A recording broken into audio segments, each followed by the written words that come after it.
Uno de los misterios más grandes del universo, del cosmos, es la mente humana. ¿Por qué podemos ser tan malvados, tan crueles con nuestros semejantes, con los inocentes?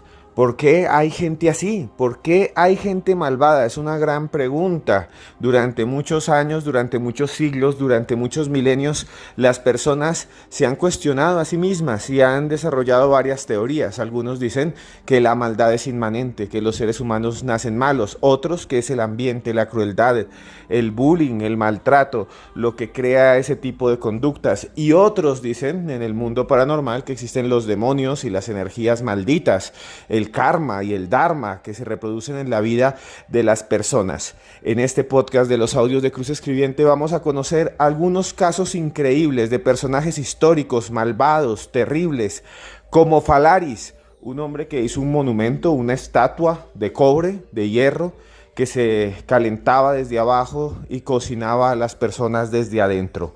Vamos a conocer al rey Leopoldo II de Bélgica, un personaje que tenía todo, pero se dedicó a cortar las manos de algunos de sus súbditos de forma cruel. Y conoceremos muchos otros más, con un invitado que ustedes siempre solicitan que esté aquí, que participe en estos encuentros, en estos podcasts. Un periodista, investigador, escritor, que nos contará muchas de esas historias. Así que abróchese los cinturones y escuche hasta el final, hasta el final, hasta el final, porque esto es los audios de Cruz Escribiente.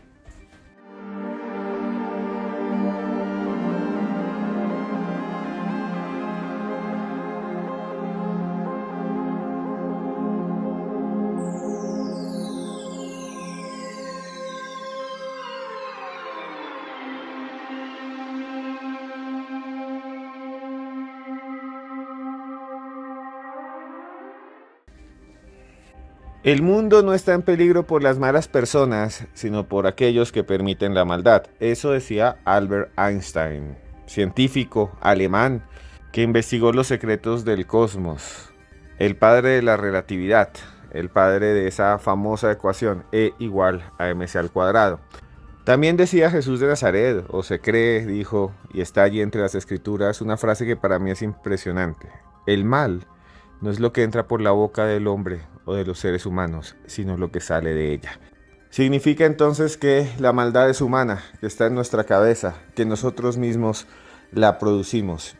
Y es que la maldad hiere, hace daño, lastima y vuelve miserables a las personas. Y eso es lo que vamos a mostrar acá.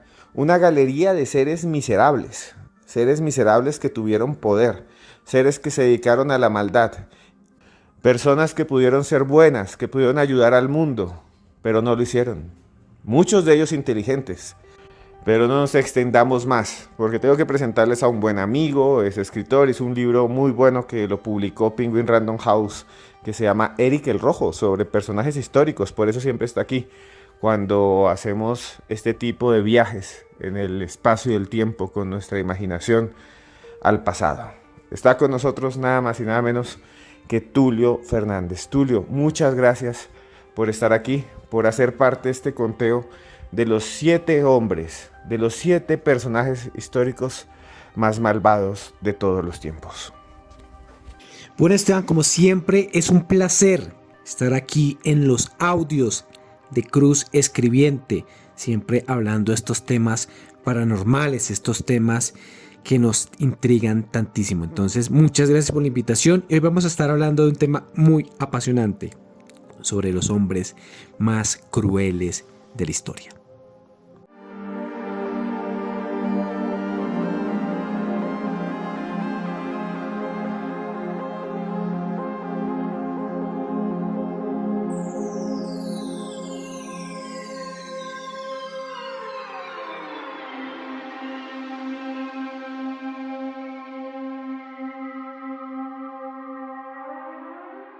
Viajamos en el espacio y el tiempo para conocer al primer tirano, al primer monstruo humano. Su nombre, Falaris.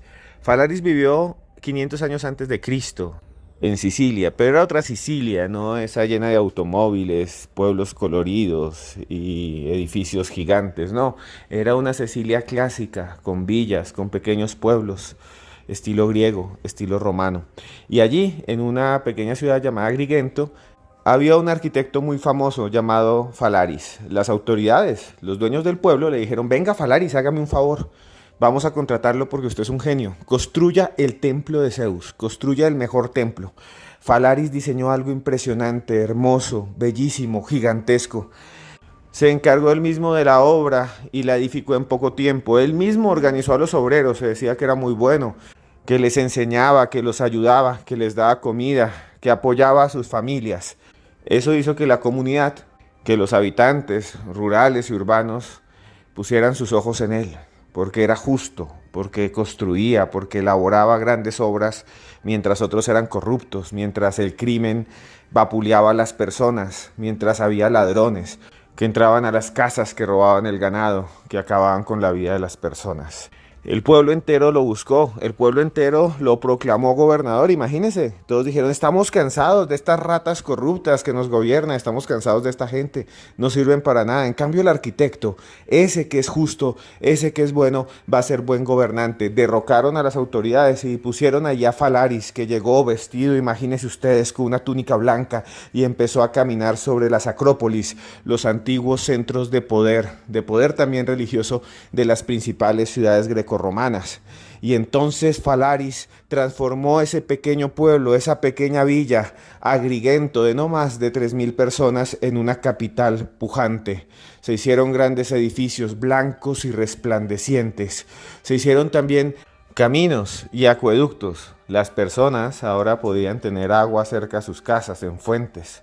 Antes tenían que caminar hasta ríos lejanos, kilómetros y kilómetros. Ahora podían ir a pozos que él mismo había construido, que él mismo había diseñado. La gente estaba feliz. El crimen bajó un montón.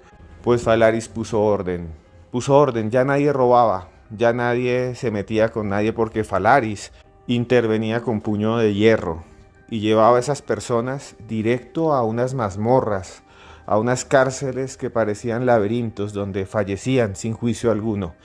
El mundo se volvió tranquilo para los habitantes de Agrigento. Los niños corrían por las calles, y fue entonces, aprovechando ese poder popular, ese poder que le daba al pueblo, esa aceptación de sus vecinos, de sus amigos e incluso de sus enemigos, que Falaris se levantó un día y se proclamó Strategos Autocrator, una figura política que representaba el poder absoluto. Esto solo sucedía en Grecia y en Roma cuando alguien se transformaba en tirano, cuando concentraba todos los poderes, algo muy similar a lo que sería un dictador, que se llama así porque dicta las normas y las leyes de una nación, sin debate, sin congreso alguno, sin democracia. Falaris se transformó lentamente en un oscuro tirano y empezó a perseguir a todos los que estaban en contra de él. Al comienzo a nadie le importó porque todo funcionaba bien. Lentamente fueron desapareciendo sus opositores. Salían de la casa y decían: no queremos más a Falaris, no quiero a Falaris, y de pronto no volvían nunca más. Nunca volvían. Aparecían de pronto en los barrancos cerca al mar, muertos, allí, tirados. Lo que generó obviamente desconcierto y también descontento, porque muchas personas decían: bueno, Falaris fue perfecto, construyó la ciudad, no había crimen, pero ahora cualquier persona que diga algo en contra de él desaparece, sufre. Y eso no está bien, porque desaparecían el primo, el tío, el hermano, el vecino, el esposo, los hijos, y la gente empezó a estar en contra de Falaris, a cuestionar su poder. Surgieron entonces historias retorcidas, terribles. Por ejemplo, hubo un poeta que se llamaba Sicoro, un poeta muy famoso de esta región del mundo en aquellos años, entre el 630 y el 550 a.C., que decían que Falaris era un monstruo, que un caníbal, que tomaba a veces personas, niños, y los devoraba. Sin embargo, la acusación sobre Falaris, que le valió el mote de uno de los seres más malvados de la historia, tiene que ver con un extraño instrumento. Un artilugio de tortura que tiene su nombre, pero que él no inventó, y que fue desarrollado por nada más y nada menos que Perilo. Perilo fue un muy famoso escultor ateniense, que diseñó y construyó una estatua de un toro. Imagínense ustedes un toro grande de bronce. Por allá en Wall Street, en Estados Unidos, hay otras ciudades donde tienen estatuas a los toros. Por ejemplo, en España hay muchas. a los toros de Lidia, a los machos vacunos, grandes, gigantescos, fuertes. Perilo hizo un toro así, alrededor del año 540-560 a.C. Y lo hizo así, gigantesco, pero vacío en la mitad. No era un toro macizo, adentro estaba vacío. Y se lo regaló a Falaris. Cuando Falaris lo recibió allá en Agrigento, dijo: no lo voy a poner en ningún lugar, no lo voy a poner en ninguna plaza. Este pueblo tiene que ser castigado. Ninguno de mis enemigos volverá a levantar su palabra contra mí. Y como era un buen inventor, también como era un buen escultor, como era también un buen arquitecto, ordenó que le rompieran por la parte de abajo, de un costado, un trozo grande al toro, y construyó ahí una especie de compuerta. Mandó a construir ahí una especie de compuerta que se podía cerrar solo por fuera y que daba acceso al interior, al vacío de la estatua. Imagínense ustedes, un toro, y entonces es un toro de metal y adentro está vacío, y Falaris le mandó a hacer una puertica. Al comienzo la mayoría de las personas se preguntaban: ¿para qué hizo eso Falaris? ¿Para qué mandó a abrir esa puertica? Pues bien, cuando un enemigo, cuando alguien que él no quería, o simplemente para causar temor, para causar terror entre la población, Falaris llevaba el toro, lo colocaba en la mitad del palacio y a veces en una plaza, y llevaba ahí a un opositor o a un criminal. Abrían esa puertica, lo metían en su interior, la cerraban muy fuerte con una placa de metal. En la parte de abajo colocaban brasas, maderas que encendían, carbones hirvientes. Poco a poco el metal se iba calentando. Poco a poco, la estatua se transformaba en un horno. Y las personas, aquellos desgraciados que estaban en su interior, se empezaban a cocinar en vida. La mayoría de gente miraba solamente la estatua por afuera. Imagínese, usted encerrado en una estatua de metal que se calienta y se calienta y se calienta, como si fuese una olla a presión gigante, y usted adentro cocinándose vivo, y usted empieza a gritar y a gritar y a gritar. Y dicen entonces los poetas, los historiadores de la época, que el toro parecía estar vivo, porque los gritos que se producían al interior del toro sonaban como bramidos, y entonces todos decían: la estatua habla, pero era el llanto de alguien que estaba agonizando. Mientras Falaris se reía, mientras Falaris comía y tomaba vino.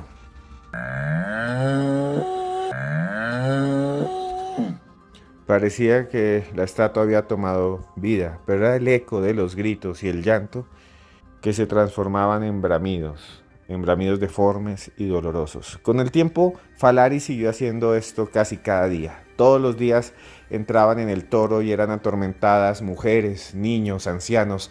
Falaris enloqueció, veía enemigos en todas partes. Se dice que sus propios consejeros fueron llevados al toro y que él reía y reía y reía, y que cuando la gente quedaba allí cocinada, él decía: huele muy bien, está servida la cena.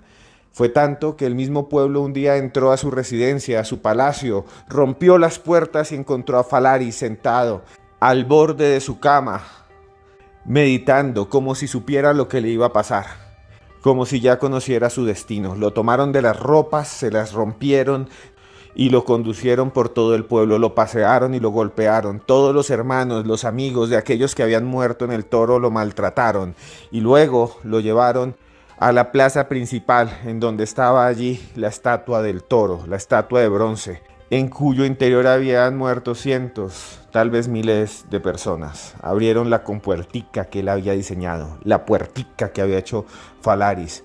Lo tomaron del cabello, lo tomaron del cuerpo, de los hombros, y lo metieron en su interior, la cerraron y luego encendieron el fuego.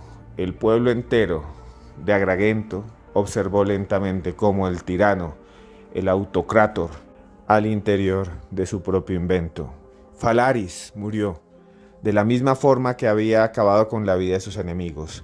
Falaris falleció, su cuerpo fue arrojado al mar, sus huesos se fundieron con las aguas del océano y desaparecieron para siempre.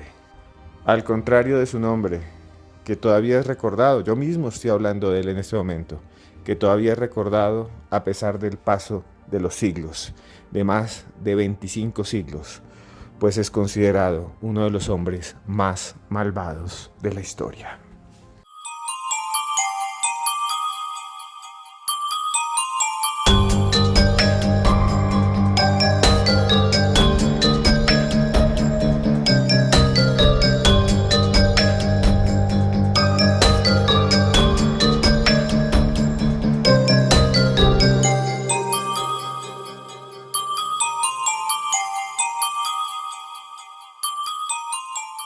Llegamos al segundo personaje histórico aterrador, al segundo personaje histórico malvado. ¿Quién fue Leopoldo II de Bélgica, Tulio?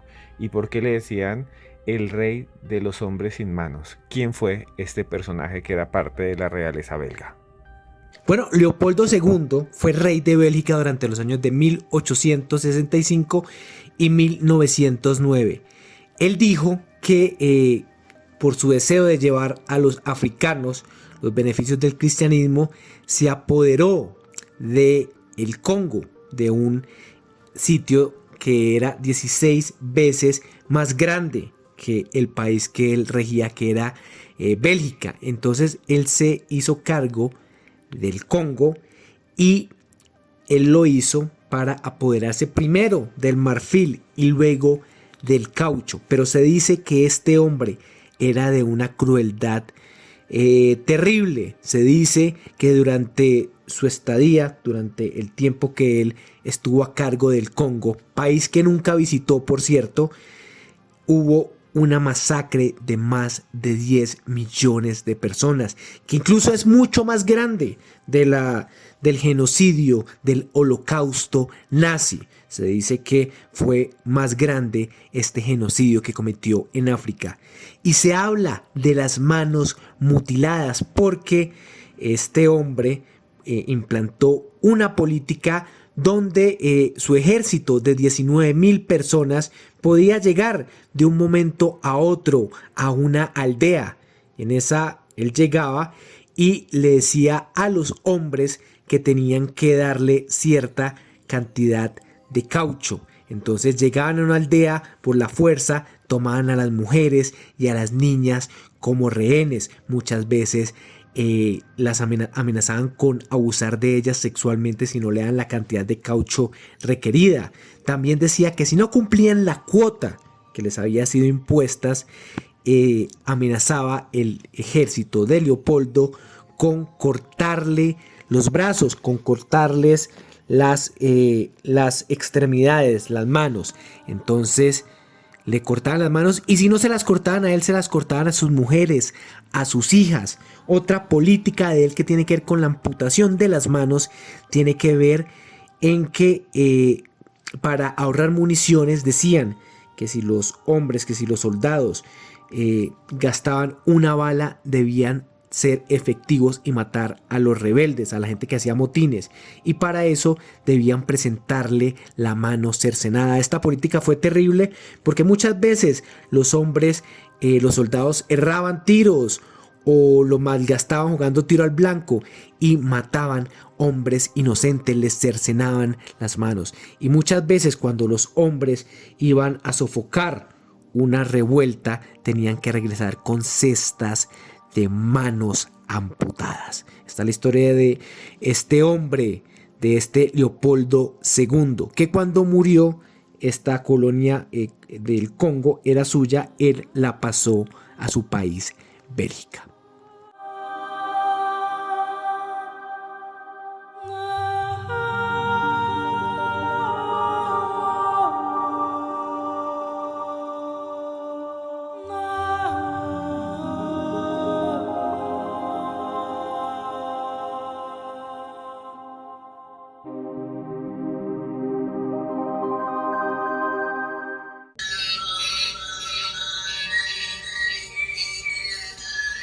El canto ancestral de los mongoles, el Gomi, que todavía se practica en las estepas que bordean el desierto del Gobi, que tiene camellos también, como en África.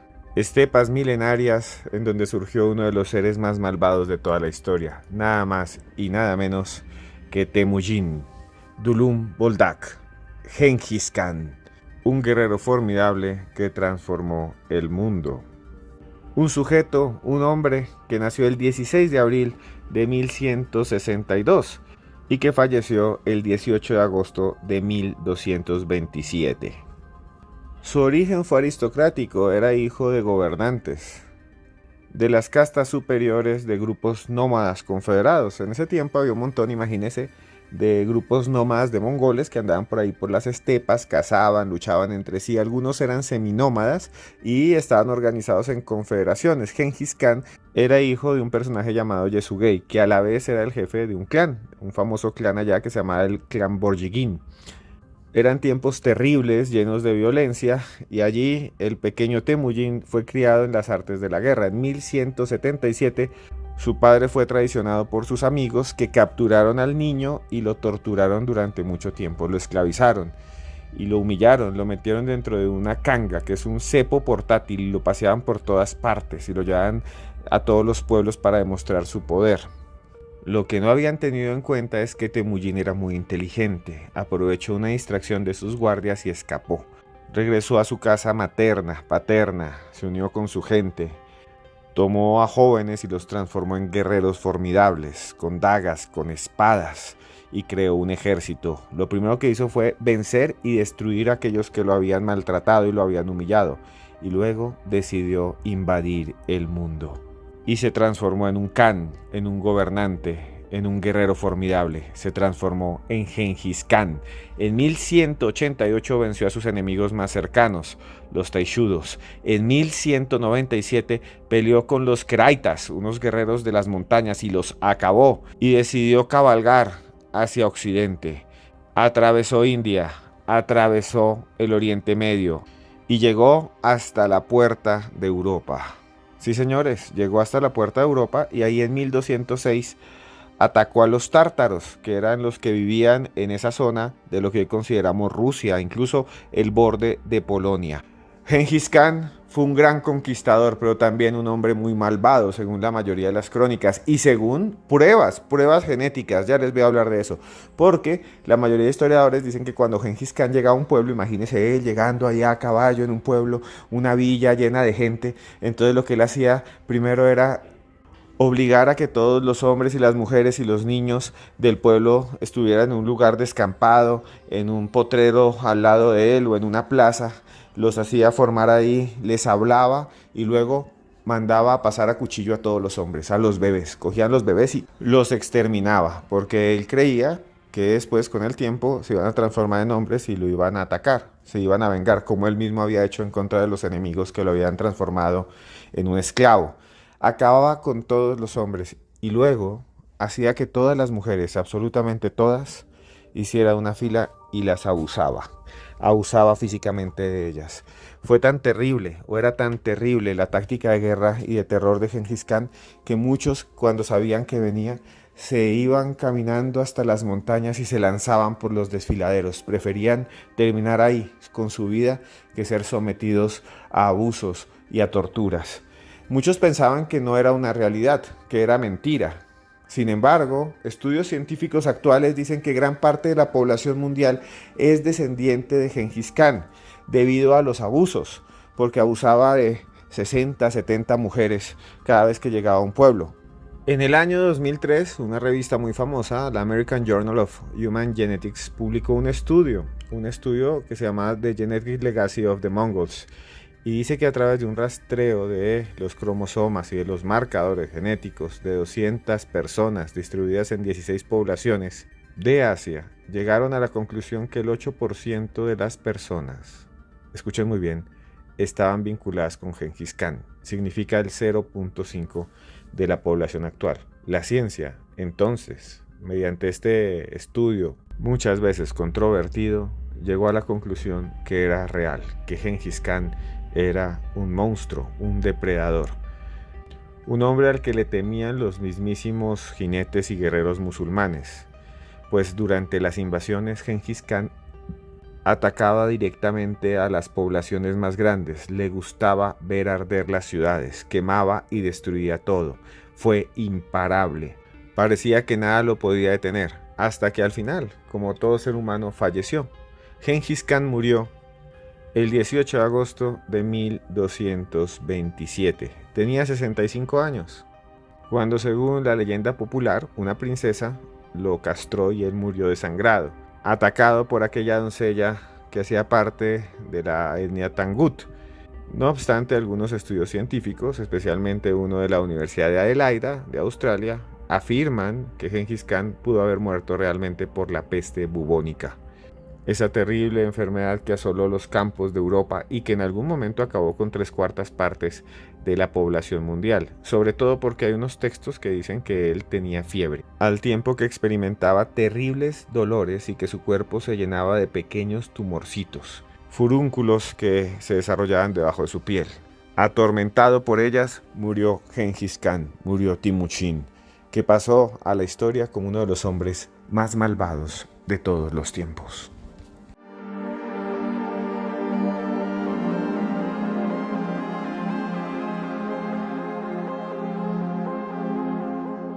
Y existe el nombre de una persona que dio mucho miedo durante mucho tiempo en Europa, fue el de Gilles de Rais. Le decían el Barba Azul verdadero. Dicen que fue un monstruo terrible. ¿Quién fue Gilles de Rais, Tulio? ¿Y por qué también le decían el Barba Azul de Francia? ¿Por qué le llamaban así? Seguramente ustedes cuando eran niños escucharon un cuento muy siniestro, un cuento macabro llamado Barba Azul, escrito por Charles Perrault. Y este cuento nos habla de un hombre que se casa con una mujer muy joven y le dice que puede entrar a todas las habitaciones del castillo menos a una. En un viaje la mujer abre esa puerta y se encuentra con los cadáveres de las antiguas esposas de este hombre. Esta historia está basada en un personaje real, en un personaje llamado Gilles de Rais. Este hombre era un francés muy rico, millonario, un hombre que tenía una gran herencia y un hombre que de hecho en su juventud fue un héroe de guerra porque luchó al lado de la famosa Juana de Arco. De hecho, fue la mano derecha de Juana de Arco. Pero este hombre, después de la muerte de Juana de Arco, que fue ejecutada supuestamente por brujería, por hechicería, este hombre se retira y este hombre empieza a cometer una serie de crímenes horribles, crímenes que tienen que ver con asesinato, con brujería, con sodomía. Se dice que este hombre tenía una gran población llamada Reis, todos sus territorios estaban ahí, y dice que cuando iba a visitar algunas de sus propiedades, de sus vastas tierras, los niños del área desaparecían. Dicen las personas que llevaba a los niños a sus castillos y que luego de eso los niños nunca volvían a aparecer. Hay testimonios, porque este hombre lo enjuician, testimonios terribles que dice que a los niños les cortaba la cabeza, otras veces solo la garganta, y en ocasiones les rompía el cuello a golpes. Después de que las venas estaban cortadas mientras la sangre se derramaba, Gilles a veces se sentaba en las barrigas de los niños y sentía placer, se inclinaba sobre ellos viéndolos morir. Otros testigos cuentan cómo abría los cuerpos de los niños y tenía relaciones sexuales con ellos mientras sus cadáveres estaban todavía calientes.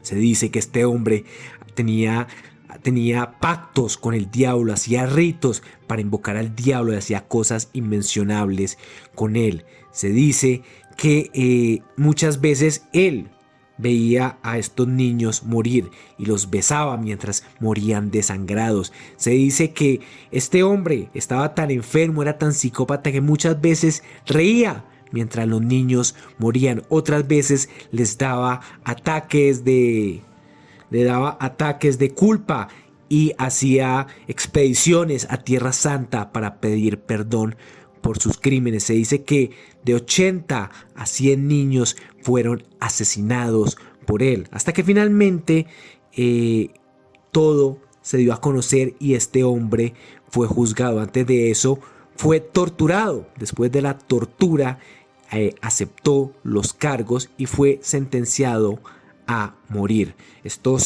De estos muertos que van desde los 80 a los 200, en su mayoría eran niños, eran hombres, y queda el registro de este terrible, terrible ser.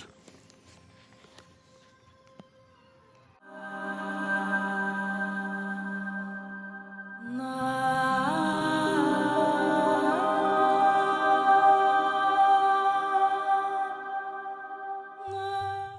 Nacido en el pueblo de Torquemada en 1420, ordenado como dominico, confesor de la mismísima reina Isabel Católica, Tomás de Torquemada se transformó en el inquisidor general de Castilla y Aragón, de España, allá en el siglo XV. De joven fue un muchacho piadoso, fue alguien que se dedicó a leer y escribir. Parece que realizó algún tipo de estudios cuando fue ya más adulto en la Universidad de Salamanca. También se dice que después de ordenarse lo mandaron enseguida como prior de un convento en Segovia, del convento de Santa Cruz la Real concretamente. Y allí él fue eficiente, fue muy bueno y además la gente lo veía como uno de los sacerdotes más piadosos y humanitarios. Se dice que se dedicaba a leer y a leer y a leer y a leer la Biblia, a leer San Pablo, a leer un montón de textos. Lo cierto es que con el tiempo lo nombraron inquisidor. La Inquisición española fue una estructura que buscaba acabar con los herejes, con los judíos, con los musulmanes, con aquellos blasfemos. Hacían cacerías de brujas, buscaban a aquellos que estaban en contra de la fe, de la doctrina, y entonces los sometían a lo que llamaban la pregunta, que era preguntarles si ellos habían tenido contacto con el diablo, si blasfemaban. Para saber si eso realmente era real, los sometían a crueles tormentos, porque se pensaba que solo bajo el dolor físico extremo la gente decía la verdad. Por eso se llama Inquisición. Inquisición se llama preguntar. Y entonces Torquemada fue el gran inquisidor del Papa Sixto IV e hizo cosas terribles. Por ejemplo, los llamados autos de fe, que eran nada más y nada menos que ejecuciones públicas. Tomaban a los herejes, los llevaban a la Plaza Mayor, al parque o a la plaza de armas de la ciudad, y allí los quemaban vivos o los torturaban. El primero que hizo lo celebró en Sevilla, el 6 de febrero de 1481. Imagínense ustedes llevar un grupo de gente ahí amarrada, encadenada. Además les ponían esos sombreritos que hoy llamamos de burro, que era una forma de decir que ellos eran culpables, ¿no? Y les colocaban un San Benito, que era una ropa, una especie de vestido de peto que los identificaba. Y entonces, allí en Sevilla, murieron los primeros 6 quemados. ¿Saben qué hacían mientras la gente moría quemada y gritaba? Los demás rezaban y pensaban que les hacían bien, porque pensaban que mientras los achicharraban, su alma se iba a ir directo al cielo, que iba a ir allí, directo donde Jesús. El fuego siempre se ha visto como un purificador, como algo que transforma, que limpia. Ellos pensaban que mientras quemaban a estas personas, los estaban limpiando. Pero no me voy a extender mucho más con Torquemada, porque todos me han pedido que cuente una historia, que haga un podcast especial de él. Haremos un podcast específico de Torquemada. Me queda entonces contarles que no fue el único acto de fe que hizo. No fue el único auto que proclamó este sacerdote dominico.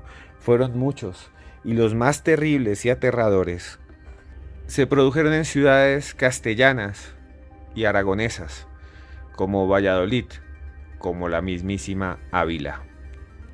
Al final, un año después del descubrimiento de América, en 1493, Torquemada se retiró a un viejo convento en donde se dedicó a orar, a rezar, al convento de Santo Tomás de Ávila, y en 1498, a la edad de 77 años, Torquemada no volvió a abrir los ojos y se sumergió en una profundidad oscura, densa, de la cual nunca regresó. Dicen que las guerras sacan lo peor de cada quien, y llegamos entonces donde un terrible personaje, Atila el Huno. ¿Realmente era tan malo? ¿Usted qué piensa? ¿Realmente era malvado? ¿Y por qué la gente pensaba que era la ira de Dios, el azote de Dios? ¿Quién fue Atila el Huno, Tulio? Existió un hombre que era conocido como el azote de Dios, un hombre tan cruel, un guerrero tan sanguinario, que se decía que donde pisaba su caballo la hierba no volvía a nacer. Un hombre que fue el terror del Imperio Romano, del gran Imperio Romano, aunque el Imperio Romano en esa época ya no era tan poderoso. Les hablo de Atila el Huno. Los hunos eran una tribu nómada que quedaba más o menos en la gran planicie húngara en el Asia Central. Esto ocurrió en el siglo V. Se dice que Atila era el rey de esta gran población y que derrotó en muchísimas ocasiones al Imperio Romano, estuvo a punto de conquistarlo, pero siempre pedía un tributo, siempre pedía como rescate por el pueblo para no acabar con el Imperio Romano, y se iba con sus hombres y volvía cada cierto tiempo, pero siempre derrotaba a este gran imperio. Sus saqueos, sus asaltos eran temidos en la historia. Los romanos siempre hacían murallas, siempre cogían refuerzos, pero Atila siempre volvía, siempre llegaba y volvía a atacar y a causar terror. En Italia, en las diferentes partes, hubo grandes batallas y Atila siempre fue triunfador. Se dice que por esto se le conoció como el Flagellum Dei, que quiere decir el azote de Dios. Era considerado el símbolo de la maldad en su época y uno de los conquistadores más exitosos de la humanidad. Y lo curioso es que Atila, a pesar de ser un gran guerrero, no murió en un campo de batalla. Se dice que Atila murió al casarse en su boda 453 con su esposa 453 a los 50 años, después de una gran celebración, porque la celebración era una mezcla excesiva de comida, alcohol y sexo. Se dice que este gran hombre, este guerrero, este hombre cruel y malvado, murió a los 50 años, fruto de una noche de excesos. Atila el Uno, el azote de Dios.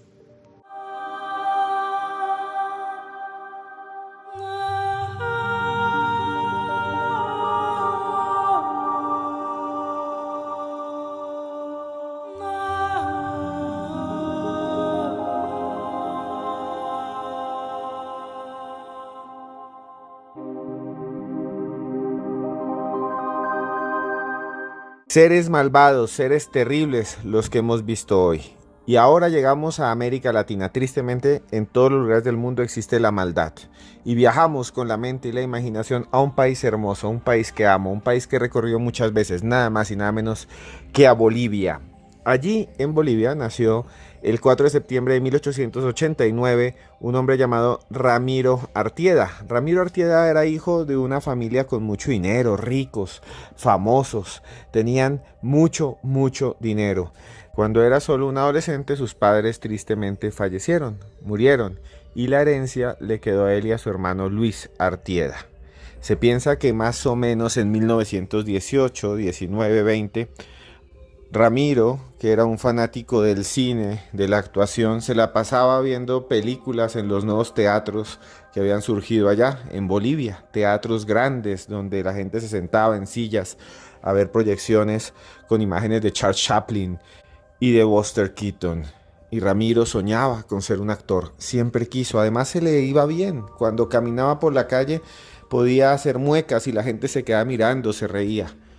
Aunque era heredero de una gran fortuna, todavía no podía utilizarla y era su hermano, quien tenía de alguna manera en su poder las escrituras, las posesiones, pues era mayor.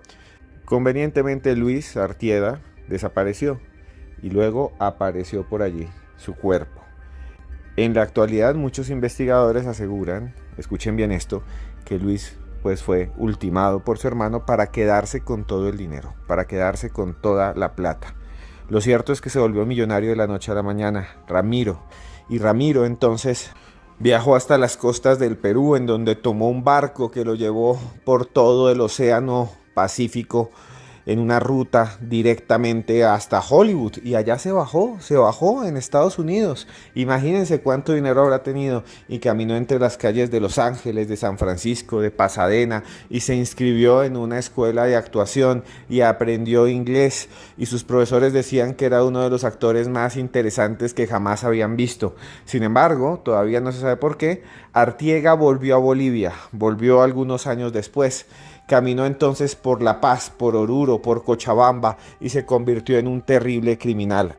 Aprovechando sus dotes, aprovechando que sabía de actuación, él mismo compraba ropas, se hacía trajes y se disfrazaba, se acercaba a chicas, se acercaba a mujeres y las engañaba. Se hizo pasar, por ejemplo, por monje y engañó a una mujer llamada Mariana Aramayo, a quien ultimó tristemente, de manera cruel, y llevó su cuerpo detrás de un altar y ahí lo abandonó detrás de un altar de una capilla. También fue a Cochabamba y ahí acabó con una mujer llamada Margarita Ríos en 1938, disfrazado de agente artístico.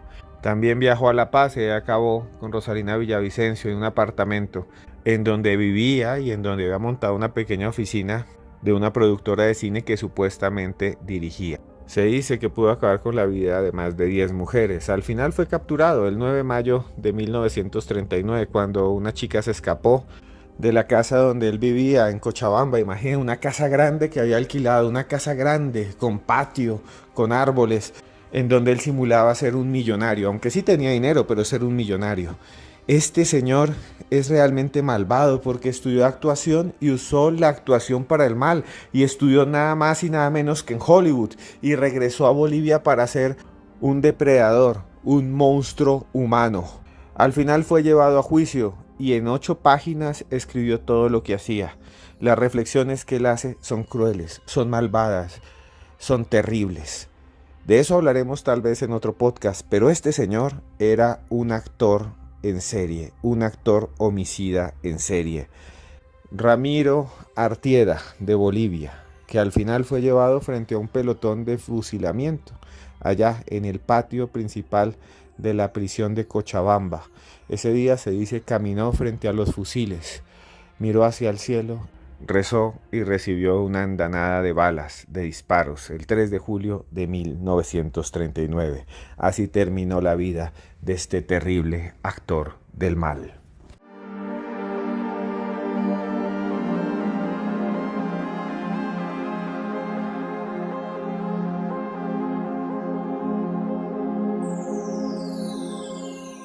Bueno, llegamos al final de otro podcast de los audios de Cruz Escribiente. Muchas gracias, Tulio, por estar aquí. Gracias, Tulio, por hacer parte de los podcasts de los audios de Cruz Escribiente.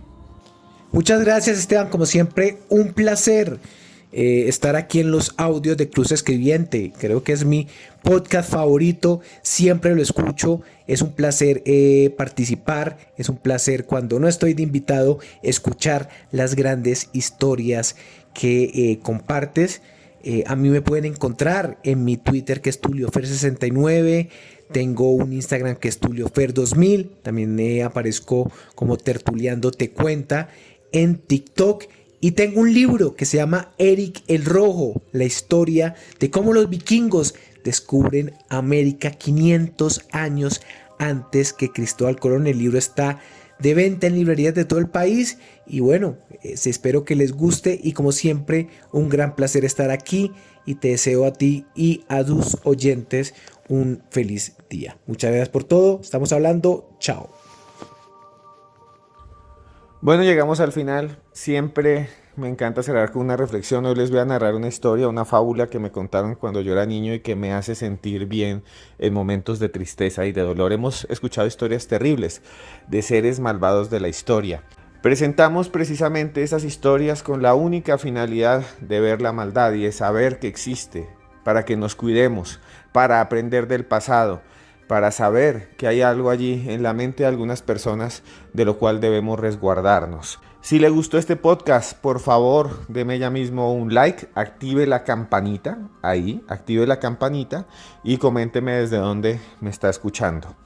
Hace años escuché una historia cuando era niño, mi profesor me la contó, recuerdo, era un profesor de sociales, de lengua castellana en el colegio. Se trataba de una vieja fábula, tal vez de Iriarte o de Esopo, que hablaba de un antiguo país en donde había un río caudaloso, gigante. Imaginen un río lleno de agua, pero grandísimo, crecido, donde no había puente y donde la gente pasaba por encima de unas piedras, pasaba por encima de unas rocas. A la vera de ese río, a la vera de esa riada gigante, llegaron 2 hombres que tenían que pasar al otro lado. El problema era que uno era ciego y el otro era cojo. El ciego entonces se quedó allí de pie y le dijo al cojo: tengo que pasar al otro lado, allá está mi familia. Llevo meses buscándola, pero me quedé ciego y hasta ahora he llegado aquí, a mi país, y necesito pasar el río. El problema es que como no puedo ver, me puedo caer en un pozo y me puedo ahogar.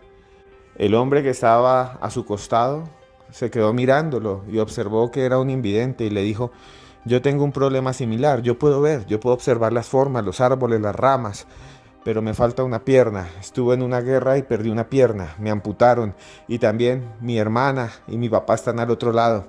Ellos me quieren, los espero ver, los espero abrazar, pero no puedo pasar porque no tengo sino una pierna. Me puedo caer al agua y hay remolinos, me puedo morir.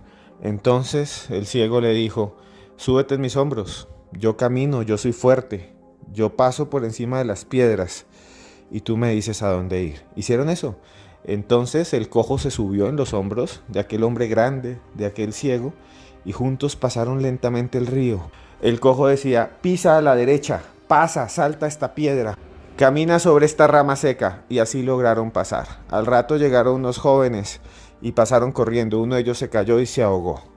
El ciego intentó ayudar y el cojo también, pero no pudieron hacer nada, y al final ese hombre joven que estaba vital, que tenía todo su cuerpo intacto, se lo llevó la corriente, se hundió en un remolino porque iba saltando, borracho y jugando. Y recuerdo mucho esta historia porque mi profesor me decía: podemos lograr lo que queramos acompañados, solos podemos caminar con esfuerzo, pero si queremos llegar muy lejos, tenemos que hacerlo en compañía de otros que nos ayuden. Y por más problemas que tengamos, siempre podemos salir, sobre todo si buscamos ayuda y si ayudamos a los demás, si nos asociamos. Y eso es lo que yo siempre quiero decirles aquí en este podcast de los audios de Cruz Escribiente. Sigan adelante, no importan los problemas que tengan, ayuden a los demás con amor, con cariño. Siempre hay esperanza. Para ustedes, siempre buena energía. Y se los digo aquí, yo que estoy frente a un micrófono, lejos de usted, en este momento, en el espacio y el tiempo. Pero ¿saben qué? Mi afecto, mi cariño está cerca, mi corazón está con usted. Y por eso le digo que yo, esté usted donde esté usted donde esté, yo a usted lo quiero mucho, lo quiero mucho.